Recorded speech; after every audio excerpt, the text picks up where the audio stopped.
미국의 모자이크전을 얘기하면서 강조를 하는 게 휴먼 커맨드 머신 컨트롤을 얘기합니다. 통제라고 하는 건 사실 법칙 안에서 하는 거기 때문에 기계가 충분히 할 수 있는 역량이 일부가 있습니다. 그러니까 인간의 그 유연성이 발휘될 부분이 있지만 그거는 지휘해서 그걸 조절해 주면 되는 거고, 결국은 이제 이 모자이크 워페어 같은 것들을 실제 미국이 지금 이제 구현을 해 나가려고 각군이 지금 훈련을 하고 있는데, 미국 같은 육군 같은 경우는 이제 퓨처 커맨드라고 그래서 미래 사령부를 만들어서 이제 미래 어떻게 싸울지 이제 이런 개념을 만들어 나가면서 타군들과 같이 이제 막 연합해서 훈련도 하고 막 그러면서 모습을 보였는데.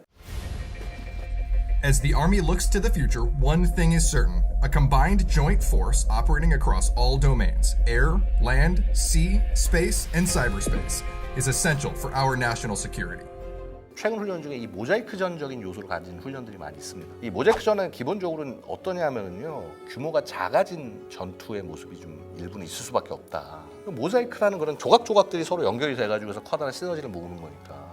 그러면은 그런 조각들끼리 어떻게 서로 연결을 해가지고 해서 더 큰 그 전과를 내게 할 거냐, 소부대 이런 것들을 얼만큼 효율적으로 빨리 보내서 대응할 수 있냐. 그리고 이게 지금 사실 중국하고 상하하고도 관계가 됩니다.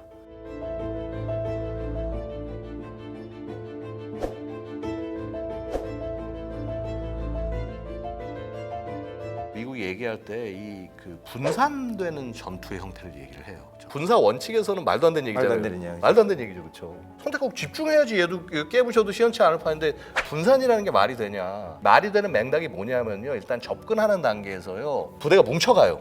예를 들어서 이게 집중이 된 상태로 이동을 해가면은 A2AD에 그냥 타겟이 돼가지고 해서 다 부서지는 거예요, 그렇죠? 은밀하게 흩어져서 들어갈 필요가 있고, 서로를 커버할 수 없는 범위로 분산하는 게 아니라 나의 무기 체계와 감시 체계로 서로의 위치를 다 봐가면서 서로 그 안에 견제를 해주면서 들어가는 범위 내의 분산인 거예요. 전투기에 보면 어떻게 요기들이 이렇게 비행을 하지 않습니까? 지금 말씀 들으면 딱 그 생각이 나는 거예요. 옛날에는 리더 꽁무니에 딱 붙어가지고 지금 리더가 어디로 가는지도 모르고 리더 꽁무니만 보고 가는 거였죠. 근데 이제 각자 무기체가 발전되면서 점점 멀어지는 거예요. 멀어지죠, 그렇죠? 지금 스텔스는 어떻습니까? 이제 따로죠. 완전 따로죠, 그렇죠? 따로 하는데도 불구하고 같이 연결이 되어 있는 거죠. 바로 그겁니다. 말이 분산이지 사실은 집중이에요. 그래서 이거를 어떻게 표현하냐면 분산을 통한 집중이라고 표현을 하는 겁니다. 근데 이제 그러려면 결국 이제 느끼시겠지만 그만큼 무기 체계가 굉장히 첨단이 돼야 되고 이게 깔려야 되는 거예요, 그런 게. 그런 식으로 전쟁 형태들을 이제 발전시켜 나간다. 그게 앞으로 작전 수행 방법을 변화시켜 간다는 거잖아요. 저 그렇게 찬차히 반하는데 이제 이 모자이크 워페어가 어느 정도 수준에서 어떻게 적용될지에 대해서는 아직은 논란이 있어요.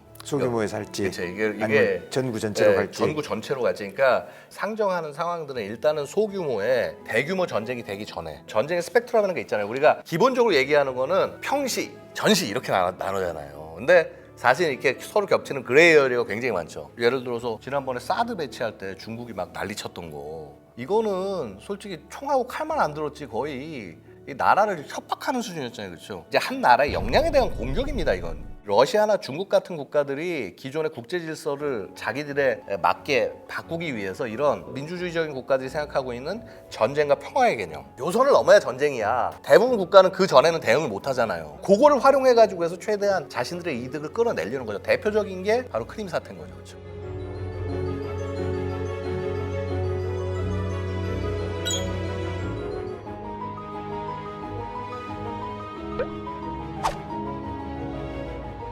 크림반도 합병하는 게 이게 사실은 나토나 뭐 미국 이런 국가들이 의지 자체도 굉장히 부족했지만 대응할 수 있는 시간과 논리가 전혀 없었어요, 그렇죠? 그냥 들어가서 전부 다 거기에서 사람들 포섭해가지고 해서 자기 편 만들어 놓고, 돈바스 지역에서는 이렇게 내전 이렇게 딱 갈등 만들어 놓고 땅땅 쳐가지고 자 지금부터 러시아에 우리는 들어갑니다. 이런 식으로 싹 해가지고 그냥 가져가 버린 거잖아요, 그렇죠? 이런 식의 분쟁 형태가 계속 되는데 이거를 대응을 못한다? 그럼 계속 당하는 거죠, 그렇죠? 전투기 조선사한테 주어진 책임이 사실 그거거든요.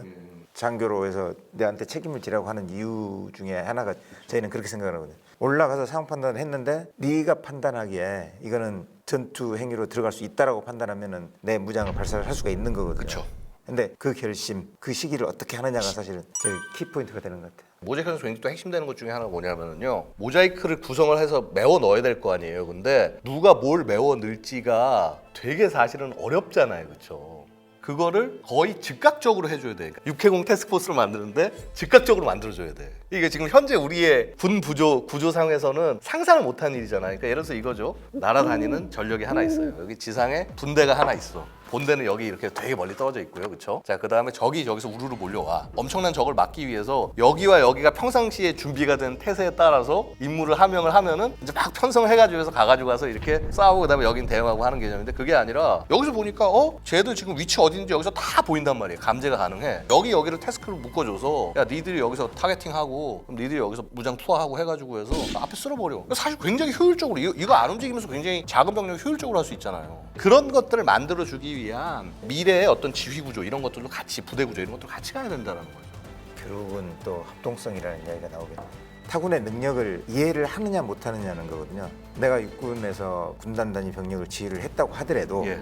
해군이 가지고 있는 능력, 공군이 가지고 있는 능력, 실시간에 지금 이게 전장이 어떻게 돌아가고 있는지 거기에 대한 개념이 없다 그러면 나는 지상에 있는 내 병력만 보고 이야기를 할 것이고 아무래도 육군이 수가 많고 위주가 되다 보니까 여기들이 충분히 나머지 자산들의 역량과 능력을 이해를 못한 상태에서 이제 통합을 시도를 하다 보니까 무리한 요구가 나오기도 하고 실제 작전 수행 단계에서 통합이 안 되고 이런 일들이 생기잖아요. 근데 저는 반대로 뭐냐면은요, 공군과 해군도 지상 작전을 굉장히 이해를 잘해야 된다. 지금보다는 조금 더 많이 노력을 해주셔야 된다. 소령, 중령 이 교육하는 이런 단계에서부터들 서로 굉장히 교류를 굉장히 많이 해야 된다. 젊었을 때 생각이 완전히 고착되기 전에 자주 보고 상대방을 이해하고자 하는 개인의 노력이 제일 선행돼야 된다고 봅니다.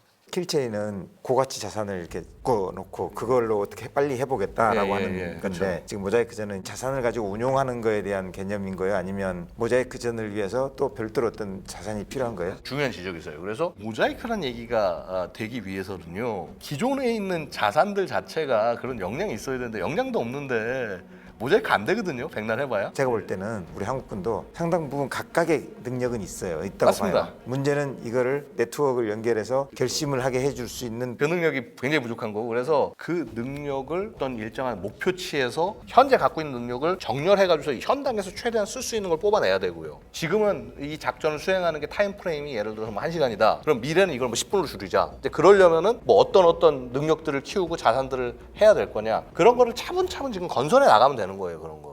갖춰야 될 무기체계 그 구체적인 어떤 뭐 사례가 있을까요? 자율 무기 체계를 늘려나가야 되는 거예요. 예를 들어서 로열 윙맨 같은 거 있지 않습니까? 그 XQ-58 발키리라고 해서 왜 유인기가 나가면 옆에 무인기가 요기로 윙맨으로 이제 달라붙어가지고 해서 유무인 복합 팀 그거를 구성하는 무기 체계들. 프랑스군 최근에 보고 있으면은 뭐 보스턴 다이나믹스에서 나온 스팟이라고 그러는 왜 개 모양의 그 견마 로봇 있죠. 근데 걔가 와서 정찰하고 전지형 차량 ATV 같은 거로 해가지고 해서 거기다 무기 막 잔뜩 달아놓고 그래서 이제 걔가 위험한 지역이 있으면 걔가 먼저 들어가서 화력으로 제압하고. 왜냐면 미래는 병력 수가 극도로 줄어들기 때문에 그 줄어드는 병력만큼 무인 장비들이 들어가서 그걸 채워주는 거죠. 그럼 이제 소위 얘기하는 그 모자이크적인 요소가 더 들여지는 거예요. 왜냐하면 그 무인 체계 같은 거 그만큼 리타이어 하더라도 생산을 기본적으로 해놨으면 거기 또 보내가지고 해서 계속 채워 넣으면 되니까. 그래서 이제 전반적인 어떤 작전의 그림을 그려 나갈 수가 있겠죠. 거기에 결심 체계는 경험이 이제 많이 쌓인 인간 어느 부대를 어디로 보낼까를 하는 거는 거기서 AI가 도움이 된다는 거예요.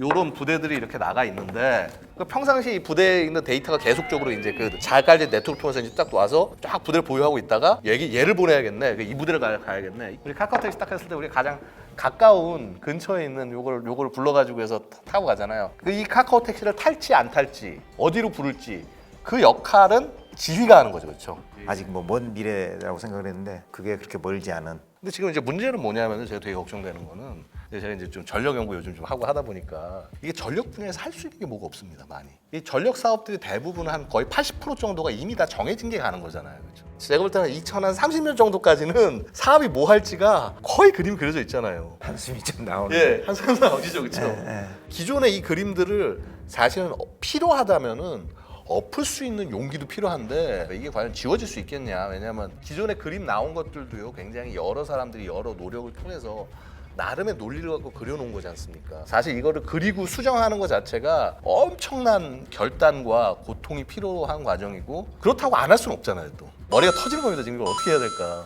얼마만큼의 큰 사명감을 가지고 그 책임을 내가 지겠다고 달려드느냐 하는 개인의 역량도 필요하지만 그 시스템 내에서 그거를 용인해 줄 수 있는 문화가 되느냐 안 되느냐인데 뭐를 할 수가 없는 게요. 군에서 뭐 한다 어쩐다 하면은 방산비리 뭐 지들끼리 모여서 뭘 어떻게 하고 뭐 하고 불신 프레임이 굉장히 높기 때문에 뭔가 과감한 개혁을 하려면 할수록 되게 힘든 거예요 이게. 정책을 선의를 갖고 진행을 하려고 그래도 진행할 수 있는 환경이 전혀 안 돼 있는 거예요. 근데 이거는 사실은 정치적 책임을 져야 되는 측면들이 있을 거예요. 이거는 단순히 뭐 국방부의 문제도 아니고 이 정치라는 그림 전반에서의 책임의 문제가 좀 크다고 봐요. 그래서 이제 그 부분까지는 제가 좀 말씀드리기 좀 그렇고요. 전쟁이 뭐 정치의 뭐 도구인 거고 군이 또 정치 수단이기도 하다 보니까 결국은 정치가 책임질 수밖에 없는 사안인데 안보라는 거는 예. 정치의 목적이기도 하지만 국민들의 생존권인 거기 때문에 국가가 제공할 수 있는 최고의 복지는 일단 안보 자체를 확보를 하는 게 일단 제일 기본적인 복지인 거고 누가 나에게 위협인지 정확히 파악을 하고 위협을 대응하기 위한 노력들을 모아 나가야 되는데 그게 안 되는 거예요. 그래서 사실 제가 계속 그 이야기했던 게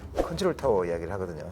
근데 컨트롤 타워 말씀 되게 잘하셨는데요. 민주주의 국가이기 때문에 당연히 민주적 컨트롤이 돼야 되는 거고요. 네, 네. 근데 또 이게 충돌하는 게 뭐냐면 군대는 민주주의를 지키기 위해서 존재를 하는데 그 민주주의적인 그 요소들을 유보를 하는 거죠. 그래서 조직 내에서는. 그건 어쩔 수 없습니다. 왜냐하면 전쟁하려면. 근데 문제는요. 지금 이 정치권부터 시작해서 사회가 인식을 되게 잘못하고 있는 게 국방부의 공무원 숫자 늘리는 게 문민 통제가 절대 아닙니다. 그 일을 하기 위해서 뽑혀진 전문가 집단인 거고 그 소위 민의 의지를 발휘하는 게 아니에요. 그 사람들 공무원들 역할은. 그 역할을 하는 건 누구냐면 그게 바로 정치적으로 책임을 질 수 있는 관료들을 그 안에서 쓰게 하는 게 그게 문민 통제인 거예요. 그건. 모든 분야에서. 그런 문민 통제를 하지 않고 그냥 군인이었다가 전역시킨 다음에 아 이제 얘 민간이니까 얘를 통해서 내가 통제를 해. 문민 통제가 아니죠, 당연히. 문민 통제가 되려면은 정치적으로 책임을 질 수 있는 사람이 국방부 장관이 돼야 된다는 거예요. 군 출신 중에서 잘난 사람을 갖다 앉혀놓는 게 아니라. 각 부대들에서 일어나는 문제나 이것들은요 그 안에서 책임을 지면 되는 거고 그래서 그러니까 저는 늘상 말씀드리는 게 본질이 제일 중요하다. 그분들이 해야 되는 입장은 이 나라를 지키기 위해서 어떤 노력을 해야 되는지 그게 잘 이루어졌을 때 모자이크전을 잘 수행할 수 있다. 지금 그거는 안 하고 각자 자기 밥그릇. 아주 시원하게 말씀을 해주셨고 오늘 프로파일럿에서는 군사 전략의 하나로 나온 용어인 모자이크전에 대해서 알아봤습니다. 고맙습니다. 감사합니다.